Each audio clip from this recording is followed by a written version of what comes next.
And President Trump is also calling it an economic D-Day. Today, we could find out exactly what he's talking about.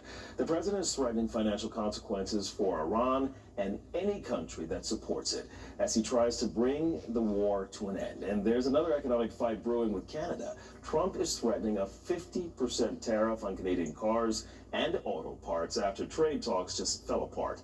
News Nation's Caracciolo reports. No one is above the reach of U.S. sanctions. Treasury Secretary Scott Bessent says the U.S. will soon start sanctioning countries doing business with Iran, calling today's announcement a final warning. If they facilitate transactions and are part of the ecosystem that turns Iranian oil into money, into repression, they will be targeted.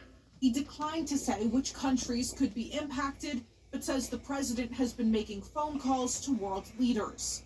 Our objective is to sever every economic lifeline that sustains this tyrannical regime. Meanwhile, a trade war between the United States and Canada is escalating. President Trump says starting next year, tariffs on cars, auto parts, and steel will increase to 50%. That's on top of the tariffs that went into effect this weekend on billions of dollars of Canadian goods. We are actually going to fight back against unfair trade practices, whether it's coming from China or Canada. Canada says it will now launch retaliatory tariffs in a week.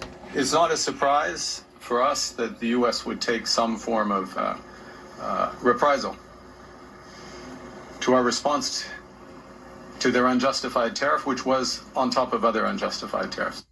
Ontario's premier has called for cutting off electricity and critical minerals if the trade fight worsens. President Trump called this a lot of bluster, saying the consequences for Canada would be far worse. I'm Gabrielle Caracciolo, News Nation, Washington.